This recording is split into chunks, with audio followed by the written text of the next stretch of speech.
Bonjour amis, Pasteur James Rafferty ici, vous invitant à nous rejoindre ou vous accueillant pour notre panel de l'école du sabbat 3ABN. Nous sommes dans les leçons de foi de Josué, nous en sommes à la leçon numéro 3 intitulée Les mémoriaux de la grâce. Si vous souhaitez obtenir votre propre copie du panel de l'école du sabbat, vous pouvez, ou de la leçon de l'école du sabbat, vous pouvez le faire en allant sur 3abnsabbatschoolpanel.com. Ne partez pas, nous revenons tout de suite.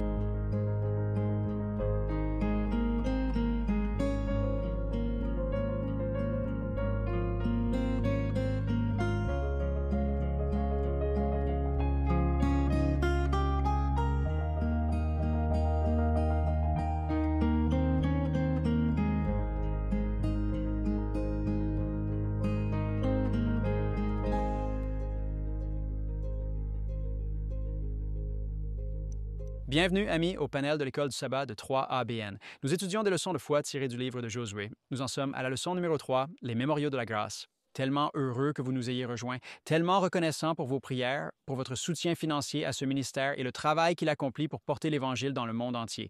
Je ne suis pas seul. Dans notre leçon d'école du sabbat aujourd'hui, je suis rejoint par 4 autres panélistes et je vais les présenter tout de suite et ils partageront un peu du message que Dieu leur a donné pour nous aujourd'hui. À ma gauche immédiate se trouve le pasteur John Lomakang. Oui, merci frère James. Nous avons encore les Fils du tonnerre avec nous aujourd'hui et je parle du Dieu vivant des merveilles. Ça va être une étude merveilleuse. Amen. Et à votre gauche se trouve ma sœur en Christ, Jill Morricone. Merci, Pasteur James. Mardi, nous avons un mot, souviens-toi. Et à votre gauche, John Dinsey. C'est un titre intéressant parce que j'ai aussi un titre d'un mot, c'est l'oubli. D'accord. Et à votre gauche, tout au bout, tirant l'encre pour nous, notre sœur en Christ, Shelley Quinn. Tellement content. Ah, j'adore mon étude, au-delà du Jourdain. D'accord? Voilà. Nous avons donc une étude complète aujourd'hui dans le livre de Josué. Ça va être une étude merveilleuse. Nous sommes à nouveau très heureux que vous nous ayez rejoints. Nous voulons vous rappeler, si vous le souhaitez, que vous pouvez obtenir les notes de notre panel en allant sur 3abnsabbatschoolpanel.com. Vous pouvez vous inscrire là-bas et une fois inscrit, vous recevrez les notes à partir de ce moment. Nous aimerions commencer, bien sûr, par un mot de prière. Je vais demander à ma sœur Jill de prier pour nous alors que nous commençons notre leçon.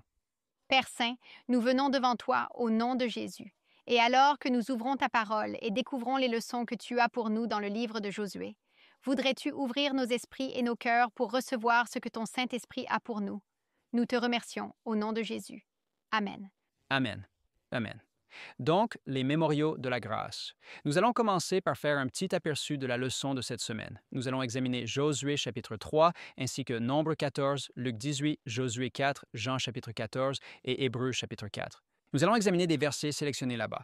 Notre verset à mémoriser est tiré de Josué chapitre 4 et nous regardons les versets 23 et 24.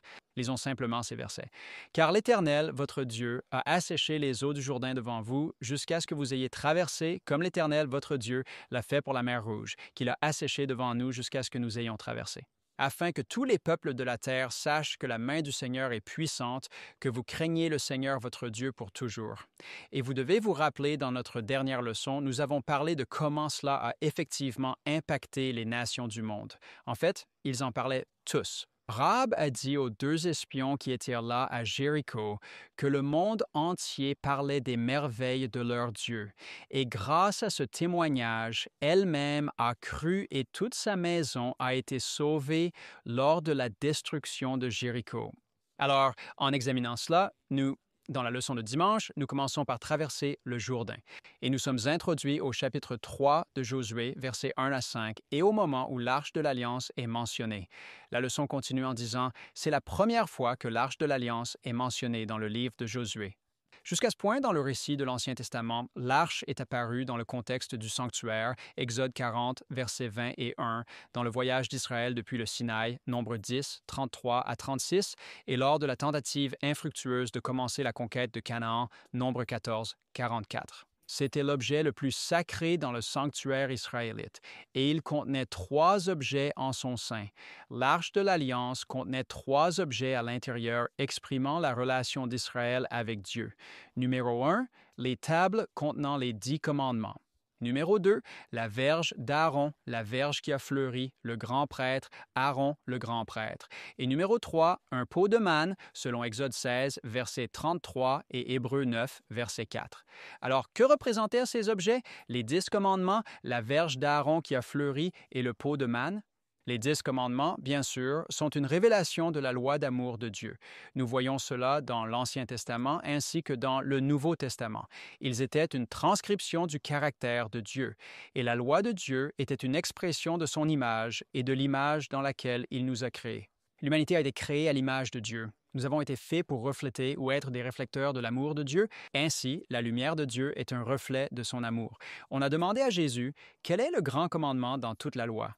Et sa réponse dans Matthieu chapitre 22, versets 36 à 40 était « Tu aimeras le Seigneur ton Dieu de tout ton cœur, de toute ton âme et de toute ta pensée, et tu aimeras ton prochain comme toi-même. » Et Jésus citait l'Ancien Testament quand il a dit que le Lévitique et le Deutéronome révèlent ces deux principes. La verge d'Aaron représentait le leadership choisi par Dieu. Il y avait des hommes qui se sont levés contre Moïse et contre Aaron et contre leur leadership ordonné sous Dieu. Et Dieu a justifié Moïse, il a justifié Aaron et le leadership auquel il les avait appelés en faisant fleurir et porter des fruits à la verge d'Aaron, un morceau de bois mort du jour au lendemain. Peux-tu imaginer quel miracle c'était? Et donc, nous avons ici un symbole qui a été placé dans l'arche pour rappeler au peuple le leadership choisi par Dieu. Et puis, bien sûr, numéro 3, le pot de manne. La manne était du pain du ciel. C'était ces petits, minuscules morceaux de quelque chose qui fondaient quand le soleil se levait. Et vous les ramassiez tous le matin, bien sûr, et vous les mettiez ensemble, les pétrissiez ensemble et faisiez de la nourriture. Et le peuple de Dieu devait les ramasser chaque matin, sauf le matin du sabbat. Ils devaient en ramasser 2 fois plus le vendredi, et cela devait les soutenir pendant le sabbat. Et puis le dimanche, ils devaient à nouveau en ramasser pour la journée. S'ils en ramassaient trop, cela pourrirait, cela sentirait mauvais, sauf le vendredi. C'était donc un double miracle que Dieu accomplissait à travers la manne pour rappeler à son peuple ses bénédictions et ses provisions, qu'il était en effet Dieu et que le sabbat était spécial. Donc, quand vous regardez ce pot de manne, cela représente le régime choisi par Dieu pour son peuple. Dieu désirait que les Hébreux soient en bonne santé. Et bien sûr, Jésus-Christ se comparait à cette manne qui tombait du ciel. Il était le pain de vie. Ainsi, la loi d'amour de Dieu, son leadership choisi, son message de santé, tout cela était dans l'arche. Et donc, ils représentaient tous le but de Dieu pour nous. Mais tous étaient couverts par le propitiatoire. Nous avons tendance à ne pas respecter la loi de Dieu. Nous avons tendance à ne pas être à la hauteur d'une révélation de son amour et nous ne suivons pas toujours la direction. Parfois, nous avons un peu tendance à nous tortiller. Même, vous savez, les enfants font la même chose avec leurs parents. Et il y a des moments où nous ne traitons pas notre corps aussi sainement que nous le devrions. Je ne parle pas seulement de nourriture, mais vous savez, de toute la perspective du message de santé, faire de l'exercice approprié et dormir suffisamment, etc., etc. Et donc, Dieu nous couvre de sa miséricorde. Je suis tellement heureux qu'il fasse cela. Il nous couvre de miséricorde et c'est l'image que nous voyons dans le sanctuaire. Le sanctuaire était le chemin du salut, n'est-ce pas? La voie du salut de Dieu, psaume 77, verset 13. Et bien sûr, Jésus est venu et il a dit dans Jean 14, verset 6, « Je suis le chemin, la vérité et la vie. » C'était donc une révélation de lui-même. Et ces articles dans l'Arche de l'Alliance nous parlent aujourd'hui. Ils parlent de la promesse de la nouvelle alliance de Dieu, n'est-ce pas? Mettre sa loi dans nos cœurs et refléter son amour dans nos caractères. Concernant le message de santé, par exemple, dans 3 Jean, verset 2, Dieu dit « Bien-aimé, je souhaite que tu prospères à tous égards et sois en bonne santé, comme prospère l'état de ton âme. » Dieu s'intéresse autant à notre santé qu'à notre bien-être spirituel. Et le leadership choisi par Dieu, eh bien, parfois ils agissent comme le roi Saül ou parfois peut-être qu'ils agissent comme Achab, mais Dieu nous appelle toujours à les respecter tout en leur portant un message de réprimande. S'ils violent des principes célestes d'amour, de liberté ou de conscience. Vous savez, c'est une chose pour nous de nous soumettre à la direction et une autre chose de parler si la direction prend une mauvaise direction. parfois, cela peut être un chemin difficile à parcourir. Et il y a des gens qui se rebelleront simplement contre le leadership, comme Corey, Dathan et Abiram l'ont fait. Et Dieu nous rappelle avec ce bâton, non, non, non, j'ai un leadership choisi. Ils sont mes oints et nous devons les respecter. Vous vous souvenez quand Achab s'égarait, Dieu a quand même appelé Élie à courir devant son char jusqu'à Jezreel. Et Dieu a une église aujourd'hui et il a un leadership aujourd'hui et il veut que nous respections ce leadership. Mais cela ne signifie pas que nous devons rester silencieux. Parfois, nous devrons peut-être parler. Nous devrons peut-être aborder des problèmes, mais nous devons le faire comme Christ l'a fait, avec amour dans nos cœurs. Vous savez, dans le livre du Nouveau Testament, Hébreux, au début du chapitre 9, verset 3, nous sommes rappelés de ces mêmes articles et donc des mêmes principes. Hébreux 9, 3, puis verset 4. Maintenant, Paul réitère ce sanctuaire de l'Ancien Testament parce que c'est un type du sanctuaire céleste, une ombre de la réalité au ciel. Et il dit, après le second voile, le tabernacle qui est appelé le Saint des Saints, Hagion Hagion, qui avait, verset 4, l'encensoir d'or et l'arche de l'Alliance recouverte d'or dans laquelle se trouvait le pot d'or contenant la manne. Voici notre message de santé de la manne, la verge d'Aaron qui avait fleuri. Voici notre rappel de se soumettre à la direction désignée par Dieu. Et les tables de l'Alliance. Voilà notre rappel que la loi de Dieu est toujours valable aujourd'hui, que Dieu veut mettre sa loi dans nos cœurs. En fait, dans Hébreux 10, verset 16, il est dit « Voici l'alliance que je ferai avec eux après ces jours-là, dit le Seigneur. Je mettrai ma loi dans leur cœur et dans leurs esprits, je les écrirai. » La loi des 10 commandements de Dieu est tout aussi valable dans le Nouveau Testament qu'elle l'était dans l'Ancien Testament. Mais dans le Nouveau Testament, dans la Nouvelle Alliance, dans l'Alliance éternelle, c'est Dieu qui met ses lois dans nos cœurs et nos esprits. Il les écrit là. Ce n'est pas quelque chose que nous pourrions jamais faire, mais c'est quelque chose que Dieu nous rappelle qu'il fera. Et bien sûr, le message de santé est ici. Disons simplement que c'est dans le livre des Hébreux. Hébreux 12, 16 nous rappelle que nous ne devrions pas être comme Ésaü, profane, fornicateur, qui pour un morceau de viande a vendu son droit d'aînesse.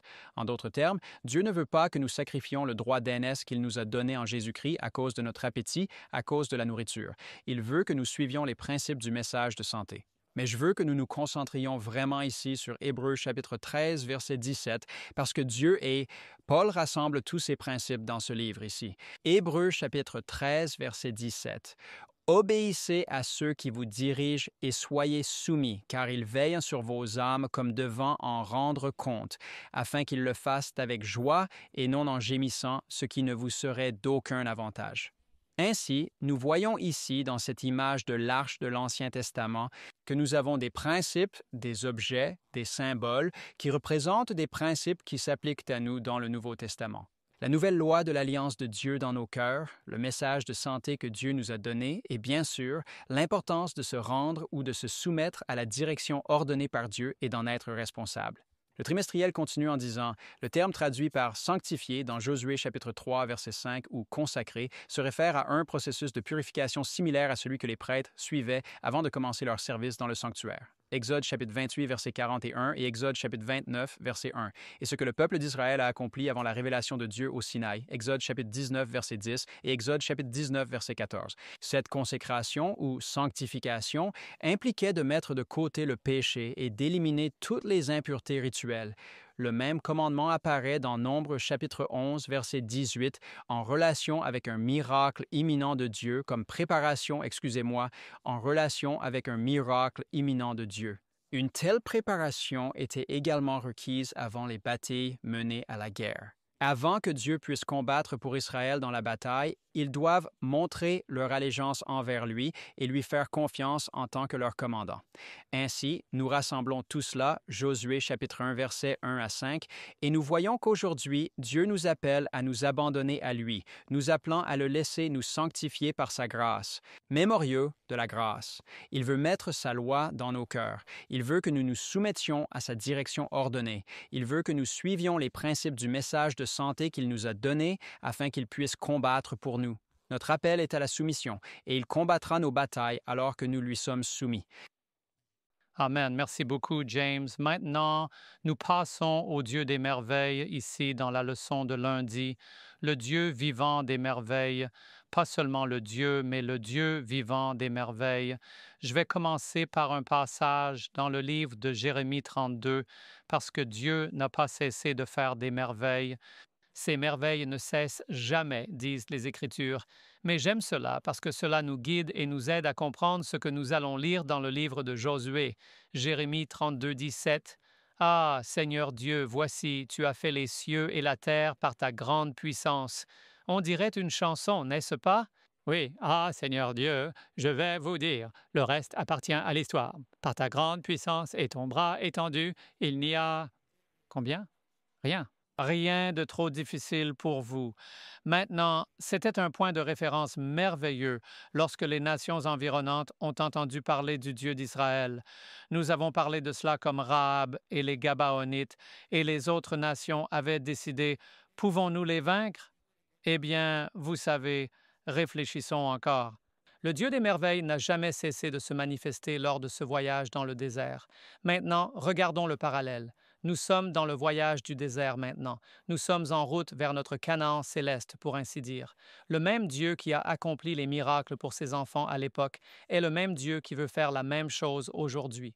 Et vous trouvez aussi parfois que ce n'était pas à cause de leur obéissance, mais malgré leur obéissance ou malgré leur désobéissance. Dieu a quand même agi de manière merveilleuse. Alors maintenant, parcourons l'histoire. Je ne veux pas lire tout le passage, mais je suis juste, il n'y a que 11 versets maintenant que je regarde. Mais Josué 3, en commençant au verset 6 jusqu'au verset 17. Regardons cela et comment Dieu continue de travailler comme il l'a fait pour ses propres enfants alors que Josué, le chef, était fidèle. Puis Josué parla aux prêtres en disant « Prenez l'arche de l'alliance et passez devant le peuple. Voilà, Gilles, passez, c'est ça. » Une action de la part du peuple. Cela, Dieu ne le ferait pas. C'est ce que nous devons faire. Ils prirent donc l'arche de l'alliance et passèrent devant le peuple. Et le Seigneur dit à Josué, « Ce jour, j'aime la façon, ce jour, je commencerai à t'exalter aux yeux de tout Israël. » Maintenant, c'est quelque chose. Dieu a un point de départ pour l'exaltation et un point de continuation pour l'exaltation. Il dit en essence aujourd'hui, « Israël saura que tu es mon serviteur choisi. » Et il dit, « Qu'il sache que comme j'étais avec Moïse, je serai avec toi. » Tu ordonneras aux prêtres de porter l'arche de l'Alliance en disant, « Quand vous arriverez au bord de l'eau du Jourdain, vous vous tiendrez dans le Jourdain. » Remarquez, il y a des actions que nous devons faire pour que Dieu fasse ce qu'il a promis de faire. Il ne pouvait pas obtenir cette réponse à distance, James. Ils devaient aller là où Dieu leur avait dit d'aller.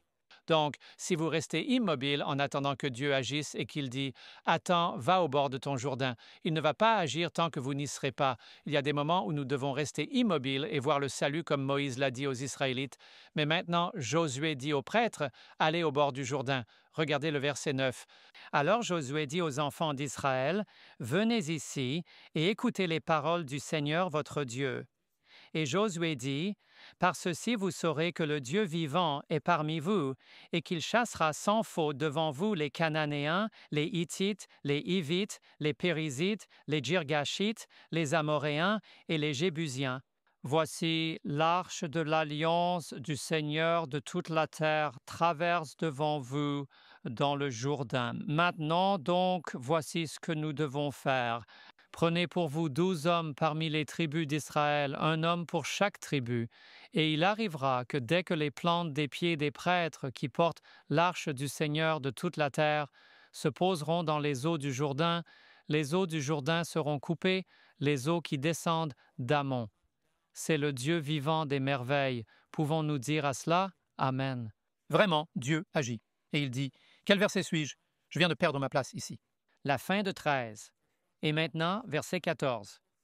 Ainsi, lorsque le peuple partit du camp pour traverser le Jourdain, avec les prêtres portant l'arche de l'Alliance devant le peuple, et lorsque ceux qui portaient l'arche arrivèrent au Jourdain, et que les pieds des prêtres qui portaient l'arche trempèrent dans le bord de l'eau, juste regardez ça, voyez-le se produire. Car le Jourdain déborde de toutes ses rives pendant toute la période de récolte. En d'autres termes, toute cette eau, où va-t-elle aller? Que les eaux, verset 16, qui sont descendues d'Amon se sont arrêtées. Pouvez-vous le voir? Et s'amoncelèrent très loin à Adam, la ville qui est à côté de Zaretan. Ainsi, les eaux qui descendaient vers la mer d'Arba, la mer salée, cessèrent et furent coupées, et le peuple traversa en face de Jéricho. Ensuite, les prêtres qui portirent l'arche de l'alliance du Seigneur se tinrent fermement sur le sol sec au milieu du Jourdain, et tout Israël traversa sur le sol sec jusqu'à ce que tout le peuple ait complètement traversé le Jourdain. Waouh, quelle histoire! Je veux dire, on pourrait s'arrêter là, que Dieu commence des miracles et Dieu garde ses merveilles jusqu'à ce que son peuple soit en sécurité. C'est ce que le Seigneur fait aujourd'hui. Quand nous arriverons au paradis, nous découvrirons que c'est par la grâce de Dieu et le miracle de Dieu que nous y parvenons. Un miracle. Dieu déplace les obstacles qui défient son peuple. Dieu fait la même chose aujourd'hui. Faites-vous face à des défis dans votre famille. Faites-vous face à des défis financiers? Faites-vous face à des défis de prière?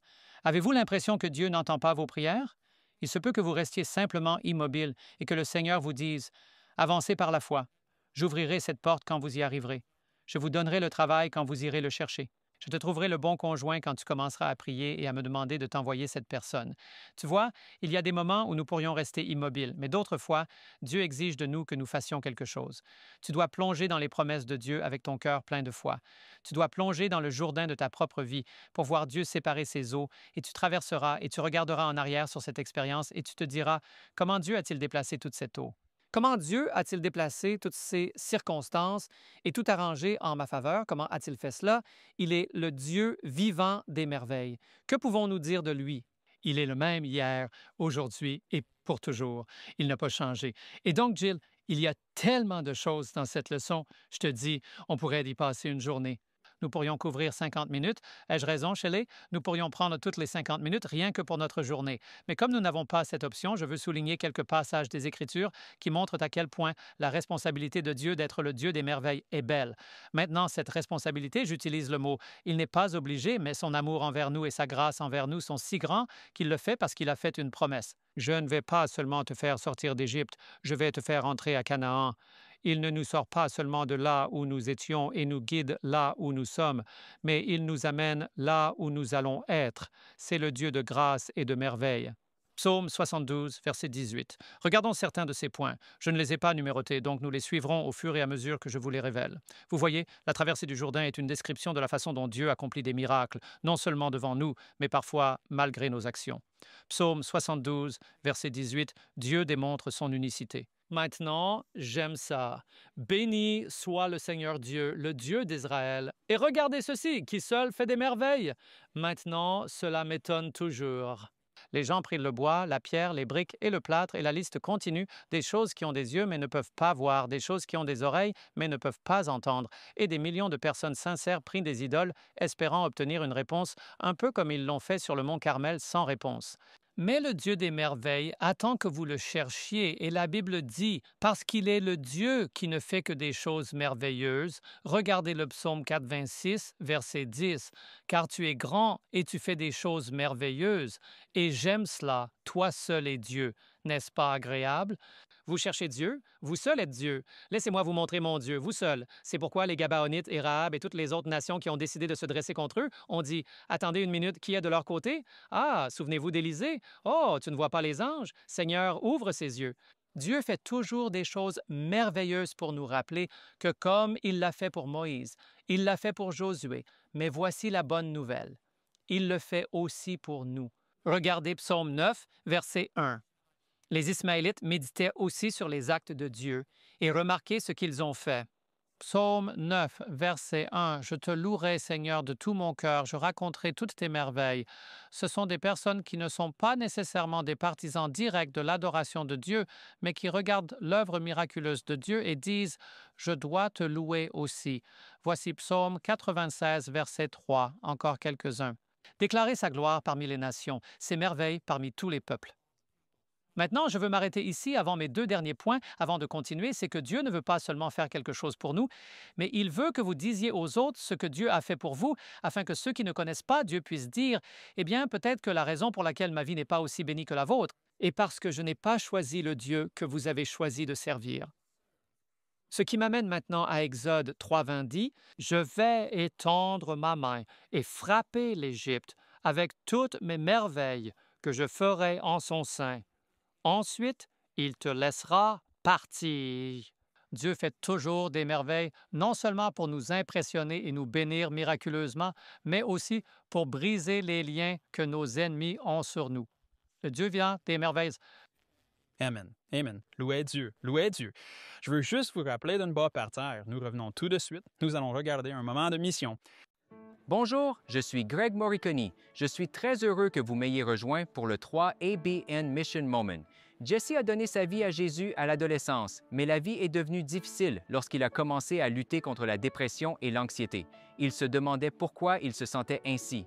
Comment un enfant de Dieu pouvait-il éprouver un tel manque de joie et d'espoir malgré son activité dans une communauté chrétienne? Son petit groupe priait pour lui, mais le soulagement était de courte durée et chaque fois que sa dépression refaisait surface, il se retrouvait dans la peur, pensant « ça recommence », alors qu'il plongeait dans les vallées les plus sombres. Les mots de Jesse sont déchirants quand il dit « Bien que je croie en la bonté de Dieu à travers tout cela, je comprends pourquoi certaines personnes envisagent de mettre fin à leur jour. Le désespoir accablant peut éclipser toute joie dans ma vie. Au milieu de cette lutte, Dieu l'a dirigé vers 3ABN et il a entendu un beau message de Jill intitulé « Quand Dieu est silencieux ». Il a cru que c'était un message direct de Dieu pour lui. Le message de Jill a renforcé sa compréhension que la foi signifie action et que les 6 clés d'une crise de foi qu'elle a présentées ainsi que son exercice La foi au-dessus des sentiments sont devenus des outils inestimables dans sa lutte contre la dépression. Grâce à vous, 3ABN peut apporter des messages d'espoir et d'encouragement à ceux qui en ont désespérément besoin. Des personnes comme Jesse. Amen et Amen. Ces moments de mission sont puissants et ils nous parviennent grâce à votre soutien financier et vos prières. Donc, si vous voulez continuer à changer des vies, continuez à soutenir ce ministère avec vos prières et vos finances. Nous passons à la leçon de mardi. Merci beaucoup, Pasteur James et Pasteur John. Quelle ouverture incroyable pour cette leçon. J'adore cela, le Dieu vivant des merveilles. Merci beaucoup à vous deux. Je suis Jill Morricone. Mardi, nous avons un mot, souvenez-vous? Nous reprenons dans Josué chapitre 4. Alors, tournez avec moi à Josué 4.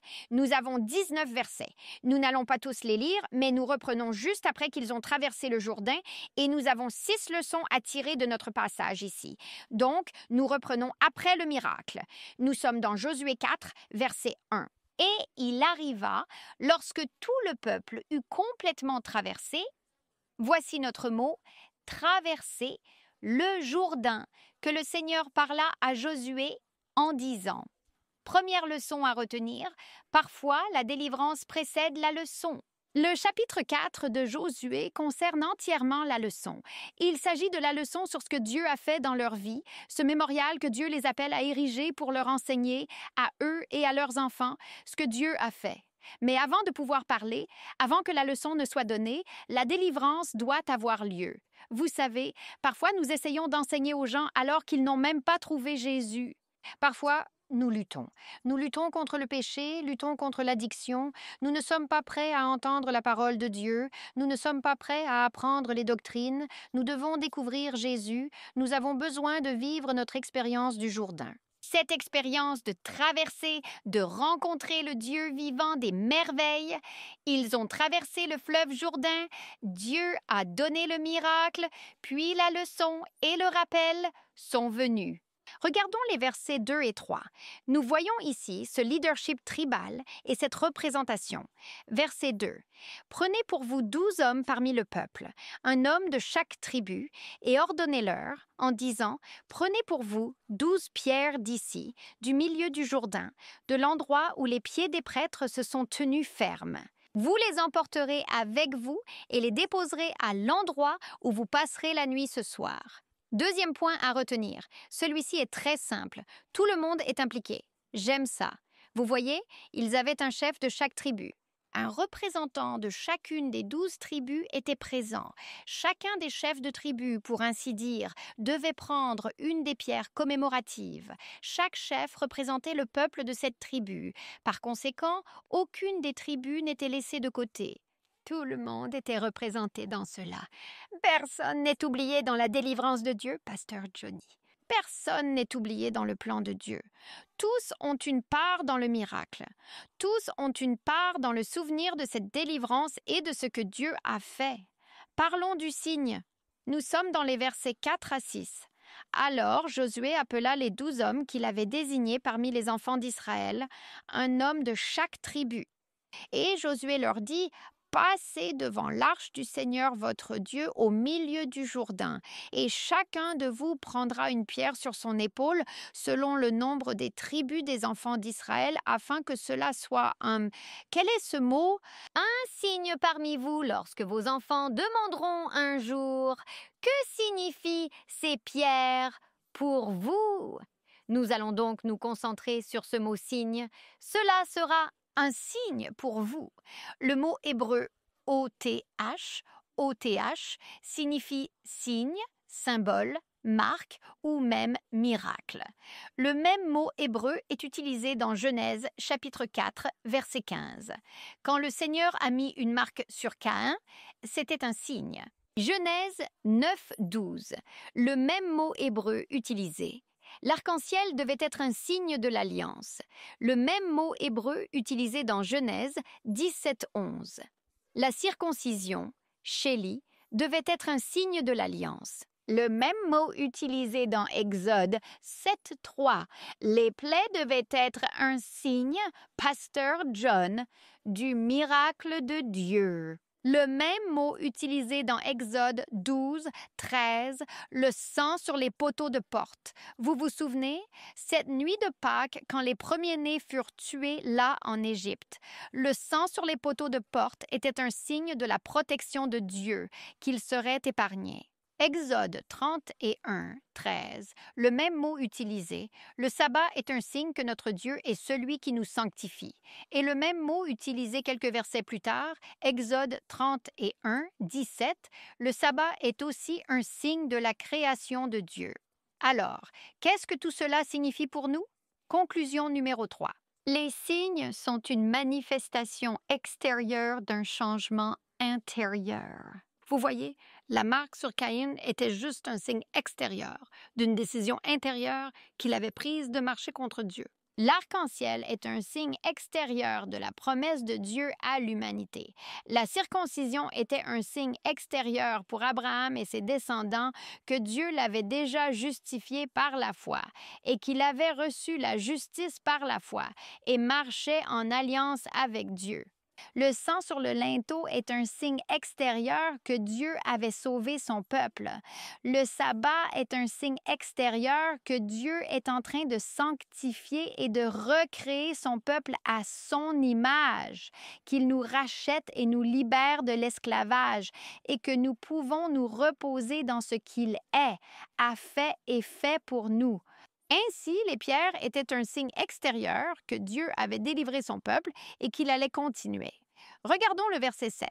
Nous sommes dans Josué 1, 7. « Alors, vous leur répondrez. » Donc, quand les enfants disent « Que signifient ces pierres pour vous? » Alors, vous leur répondrez que les eaux du Jourdain ont été coupées devant l'arche de l'Alliance du Seigneur lorsqu'elle a traversé le Jourdain. Les eaux du Jourdain ont été coupées et ces pierres seront un mémorial pour les enfants d'Israël à jamais. Le mémorial vient du mot racine, signifiant se souvenir ou rappeler. Cela désigne plus qu'un acte passif. Cela implique un souvenir suivi d'une action appropriée. Donc, le 4e point à retenir, souvenez-vous de la délivrance de Dieu. Cela me rappelle Deutéronome chapitre 5, verset 12. Enfants d'Israël. Cela est dans le contexte du commandement du sabbat, le 4e commandement. Souviens-toi que tu étais esclave au pays d'Égypte. Nous devons nous souvenir de la délivrance que Dieu a opérée dans nos vies. Deutéronome 6.12. Il y a un avertissement ici. Lorsque tu auras mangé et que tu seras rassasié, prends garde de ne pas oublier le Seigneur ton Dieu, qui t'a fait sortir du pays d'Égypte, de la maison de servitude. Parfois, nous oublions ce que Dieu a fait pour nous. Nous oublions qu'il nous a rachetés. Nous oublions qu'il nous a délivrés de la servitude. Nous oublions qu'il nous a sauvés du péché et même de nous-mêmes. Psaume 103, verset 2. « Bénis le Seigneur, ô mon âme, et n'oublie aucun de ses bienfaits. Nous sommes appelés, ces pierres érigées comme un mémorial, à nous souvenir de la délivrance que Dieu a accomplie pour son peuple. Quels mémoriaux avez-vous érigés dans votre vie? Bien sûr, nous avons la communion, qui est un rappel de la mort du Christ sur la croix. Nous avons le sabbat, un rappel hebdomadaire de la création et de la recréation, du salut et de la rédemption, de la sanctification et du repos en lui et en ce qu'il fait. Mais quels mémoriaux avez-vous dans votre vie de ce que Dieu a fait et de la délivrance qu'il a opérée dans votre vie? Regardons les pierres. Verset 8. Et les enfants d'Israël firent ainsi comme Josué l'avait commandé. Et ils prirent 12 pierres du milieu du Jourdain, comme le Seigneur l'avait dit à Josué, selon le nombre des tribus des enfants d'Israël, et les emportèrent avec eux à l'endroit où ils logeaient et les déposèrent là. Conclusion numéro 5. Marcher dans l'obéissance. Que dit-il? Josué a commandé et les enfants d'Israël ont obéi. Ils ont pris les pierres comme Dieu l'avait commandé. J'aime cette connexion que nous voyons entre la foi et l'obéissance. Dieu a séparé les eaux, mais ils ont dû avancer. Dieu les a amenés de l'autre côté, mais ils ont dû ramasser les pierres pour se souvenir de la victoire. Dieu a fait tomber Jéricho. Nous allons découvrir cela dans une leçon future. Mais ils ont dû marcher autour de la ville et souffler dans les trompettes. Vous voyez, la foi sans les œuvres est morte. Nous voyons cette connexion entre la foi et l'obéissance. Dieu a apporté la délivrance et ensuite ils ont dû marcher dans l'obéissance à ce qu'il a fait. Et notre dernier verset est le verset 14. Ce jour-là, le jour du passage du fleuve Jourdain, le jour où le Seigneur a accompli la délivrance et un miracle, le Seigneur a exalté Josué aux yeux de tout Israël, et ils l'ont craint comme ils ont craint Moïse, tous les jours de sa vie. C'est, pour ainsi dire, le passage du manteau d'autorité, de Moïse à Josué.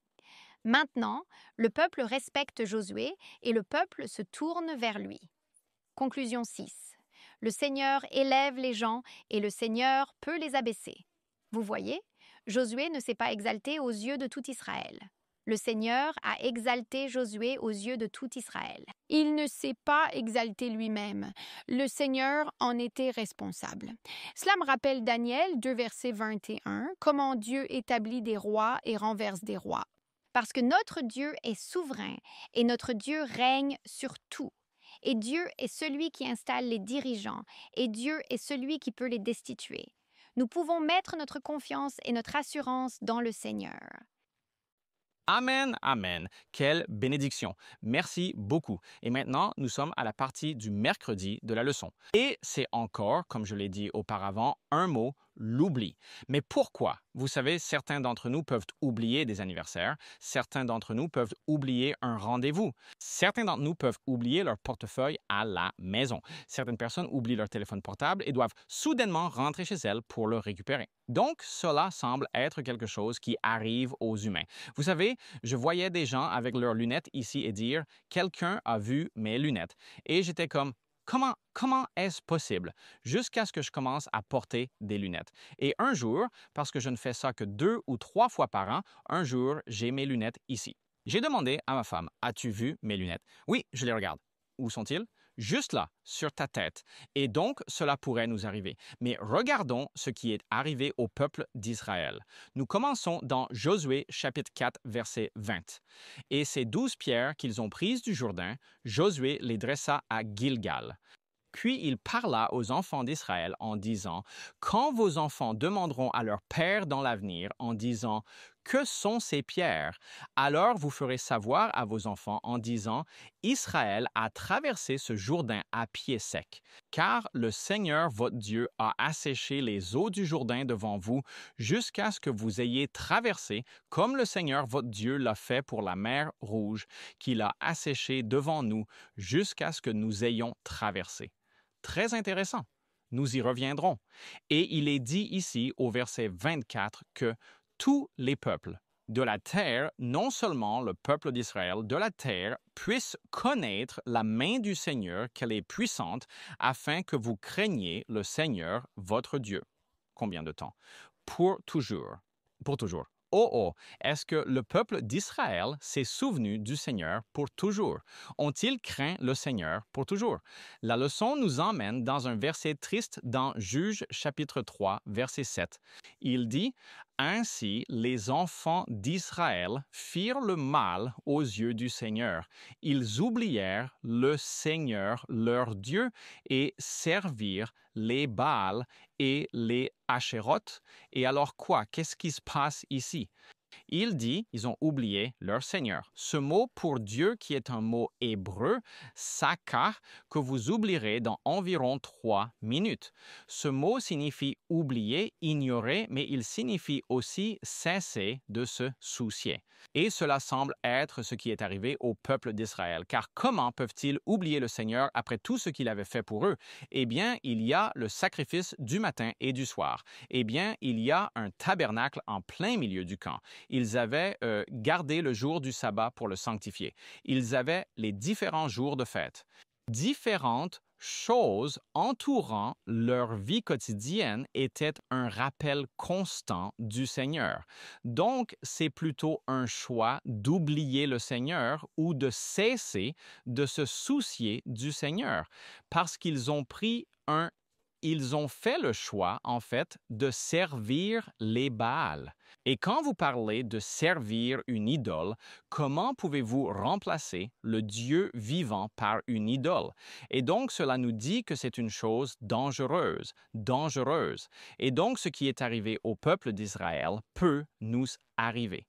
Vous savez, parfois, des choses arrivent dans nos vies et voilà, le jour de l'Église arrive, le jour du sabbat arrive. Je suis fatigué cette semaine. Je pense que je vais juste adorer le Seigneur à la maison. Et petit à petit, ces choses continuent et vous oubliez. Parce que souvenez-vous, il dit, n'oubliez pas. Quel est ce verset? Comment ça va? L'assemblée de nous-mêmes ensemble.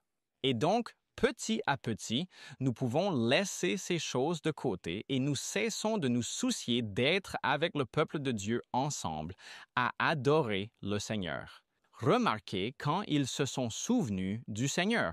Il dit dans Juges chapitre 3, à partir du verset 8, nous allons lire les versets 8 et 9. Alors la colère du Seigneur s'enflamma contre Israël et il les vendit entre les mains de Cushan-Rishathaïm. Plus ou moins, c'est comme ça que vous le prononcez. Roi de Mésopotamie et les enfants d'Israël ont servi Cushan-Rishathaïm pendant 8 ans. 8 ans, ils ont servi ce roi. Et quand les enfants d'Israël crièrent au Seigneur, le Seigneur leur suscita un libérateur qui les a délivrés.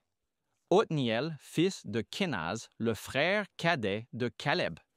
C'est intéressant que selon certaines choses que j'ai lues, eh bien, c'est le seul endroit où ce roi particulier est mentionné. Et la dernière partie du nom, Rashathaim, signifie double méchanceté. Wow! 8 ans avec quelqu'un portant le nom double méchanceté. Et cela semble être un titre que le peuple d'Israël lui a donné. Et la leçon fait cette déclaration. Remarquez le changement de personne. Revenons à Josué chapitre 4, verset 23. Remarquez le changement de personne dans Josué 4, 23. Les eaux du Jourdain sont mentionnées comme ayant été asséchées devant vous, c'est-à-dire devant tous les Israélites qui viennent de traverser le Jourdain. En revanche, la mer Rouge est dite avoir été asséchée devant nous. Très intéressant. Ceux qui étaient encore présents de la première génération et qui ont vécu l'Exode. Donc, vous avez les deux devant vous et devant nous. Ces deux événements, dit la leçon, ces deux événements vécus par deux générations différentes étaient similaires en importance, ce qui a permis à la deuxième génération, à travers le témoignage de leurs parents, de redécouvrir le même sens de la traversée du Jourdain pour eux-mêmes. Et donc, c'est quelque chose que nous avons comme rappel. Vous savez, ces choses dans les Écritures sont là pour notre avertissement. Pouvons-nous, comme le peuple d'Israël, oublier le Seigneur, notre Dieu? En d'autres termes, cesser de nous soucier ou en quelque sorte ignorer le Seigneur et vaquer à nos propres affaires et commencer à servir d'autres choses de ce monde. Peut-être que nous n'érigeons pas une idole, mais nous servons d'autres choses dans la vie.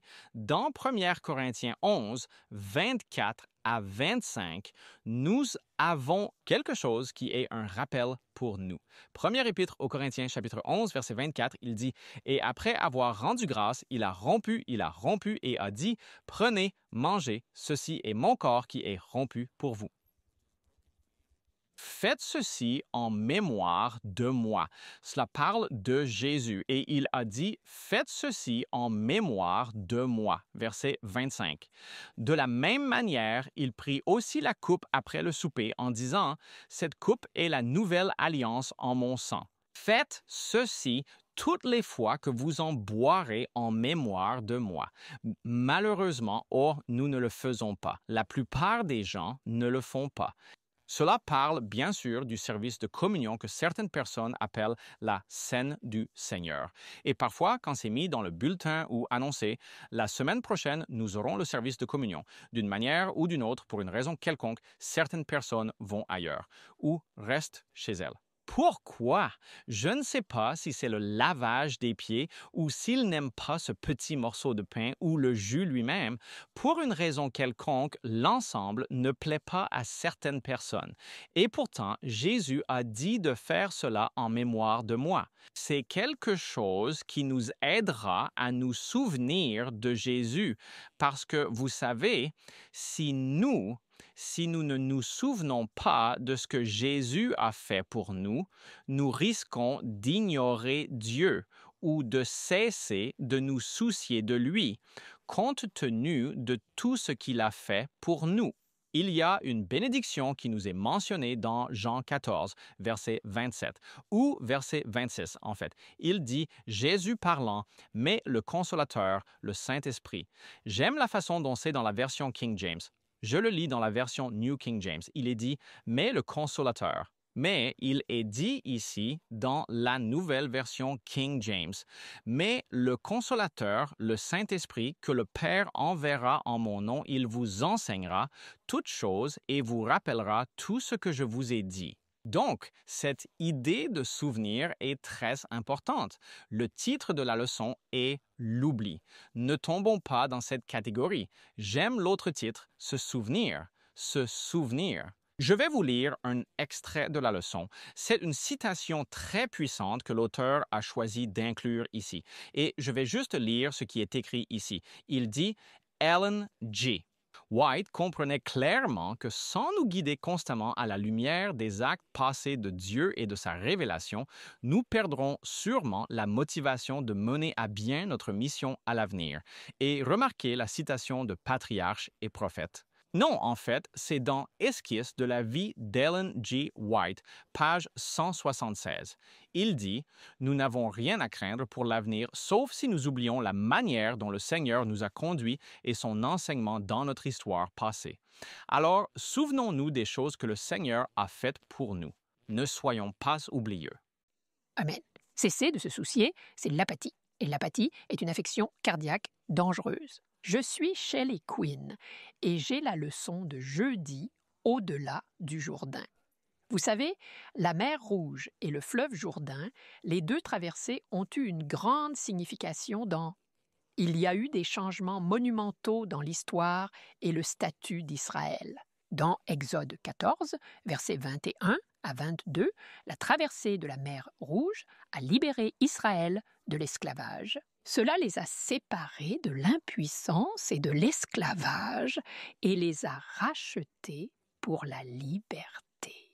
Josué 3, 14 à 17, la traversée du Jourdain les a fait passer de l'errance sans abri à la possession d'une patrie et à la dignité en tant que nation. C'est intéressant. Le psaume 114 relie ces deux événements et ce n'est pas parce que l'auteur n'a pas vu la différence chronologique entre eux, mais à cause de leur signification théologique similaire. Regardons. Les deux traversées partagent cela. Psaume 114, verset 1, il dit « Quand Israël sortit d'Égypte », et il continue en disant « La mer le vit et s'enfuit. Le Jourdain retourna en arrière. » Les deux traversées symbolisent la transformation de l'esclavage à la liberté, de l'errance à l'héritage. Et je veux vous dire quelque chose, l'histoire de chaque croyant a une traversée de la mer Rouge. Chacun de nous, c'est la délivrance de l'esclavage, c'est la justification, être racheté par le sang de l'agneau. Et chaque croyant a également une expérience de traversée du Jourdain. C'est entrer dans les promesses de Dieu. Traverser le Jourdain, c'est entrer dans les promesses de Dieu et c'est là que commence la sanctification. Maintenant, dans le psaume 66, le psalmiste lit les deux ensemble comme une rédemption personnelle. Regardez ceci, psaume 66, verset 6. Il a changé la mer en terre sèche. Ils ont traversé le fleuve à pied. Donc, nous avons la mer Rouge et le Jourdain. Là, nous nous réjouirons en lui. Donc, en gros, le psalmiste fait référence à ces miracles, décrivant son propre parcours de salut de l'oppression à la célébration. C'est tellement beau. Et vous savez, Dieu veut que nous, vous et moi, voyons tous ces miracles passés, non seulement comme des faits historiques, mais comme des promesses personnelles. Tout le passé, cela signifie quelque chose pour nous. Ces actes puissants d'alors sont ces actes puissants aujourd'hui pour vous. Tout comme Israël a retrouvé sa dignité après une longue humiliation, si vous êtes opprimé, si vous vous sentez plus bas que le ventre d'un serpent, devinez quoi? Dieu vous élèvera à la gloire de son appel. Vous n'êtes pas oublié, vous êtes destiné. Si vous faites le bon choix, le pouvoir du choix, vous êtes destiné à devenir comme Jésus et à être dans son royaume. Deuxième livre des rois, chapitre 2, et nous n'allons pas tout lire, mais je veux juste souligner que dans deuxième livre des rois, chapitre 2, versets 8 à 11, nous voyons une séparation similaire du Jourdain lorsque le prophète Élie, il roule son manteau, qui est son vêtement, et il frappe les eaux du Jourdain et ils se sont séparés. Puis, lui et son assistant, Élisée, ont traversé sur un sol sec. Alors, qu'est-il arrivé à Élie? Élie est emporté par des chars de feu, il est pris, il est transporté au ciel sans mourir. Maintenant, dans les versets 13 à 15, Élisée retraverse le Jourdain, revêtu d'autorité. Son nouveau rôle de prophète a été confirmé lorsqu'il a lui aussi pris ce manteau et frappé le Jourdain, et les eaux se sont divisées. Alors, quel est le point? Réalisez-vous souvent que les traversées précèdent la promotion? Nous devons entrer dans le royaume de Dieu. Souvent, il faut traverser ce qui représente votre Jourdain pour vous, et ensuite, vous avez une nouvelle identité. Vous avez un nouvel appel supérieur. Le ministère terrestre de Jésus, qui était le représentant parfait d'Israël, suit le modèle de l'histoire de l'ancien Israël. Matthieu 2, 14 à 16 est son expérience de la mer Rouge lorsqu'il a été appelé hors d'Égypte après la levée du décret de mort. Matthieu 4, 21.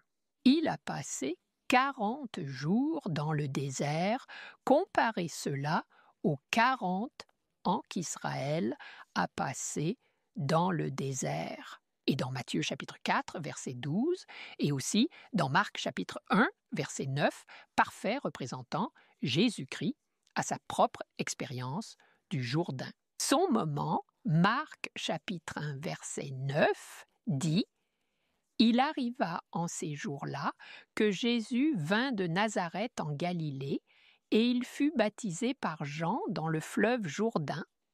et cela marqua ou fit la transition de sa vie privée à un ministère public. Matthieu 3,16. Quand il fut baptisé, il sortit immédiatement de l'eau et tous les cieux s'ouvrirent. J'aime donc ce que dit Matthieu 3,15, que notre Sauveur parfait et sans péché, la raison, pourquoi a-t-il été baptisé? Il n'avait pas besoin de rémission des péchés. Il n'en avait pas besoin. Pourquoi a-t-il été baptisé par Jean? Jésus a dit que c'était pour accomplir toute justice. Laissez-moi vous dire quelque chose. Notre baptême est une grande expérience du Jourdain.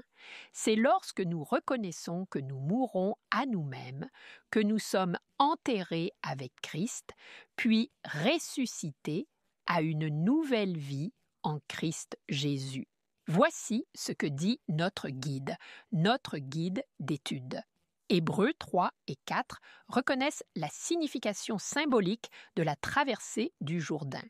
Ils présentent l'entrée en Canaan comme une préfiguration, un repos de grâce auquel les chrétiens entrent par la foi. Maintenant, je vais lire très vite, mais nous devons passer à travers cela. Alors, regardons Hébreux 4. Nous allons lire de 1 à 10. Ainsi, puisque la promesse d'entrer dans son repos subsiste, craignons donc qu'aucun de vous ne semble en être privé. Car en effet, l'Évangile nous a été prêché aussi bien qu'à eux. Ces Israélites d'autrefois ont entendu le même Évangile que nous entendons. Mais la parole qu'ils ont entendue ne leur a pas profité, n'étant pas mélangée avec la foi chez ceux qui l'ont entendue. Car nous qui avons cru entrons dans ce repos, comme il a dit, « Ainsi j'ai juré dans ma colère, ils n'entreront pas dans mon repos, bien que les œuvres aient été achevées depuis la fondation du monde. Il était un agneau immolé depuis la fondation du monde. » Car il a parlé quelque part du 7e jour de cette manière. C'est le verset 4. Et Dieu se reposa le 7e jour de toutes ses œuvres.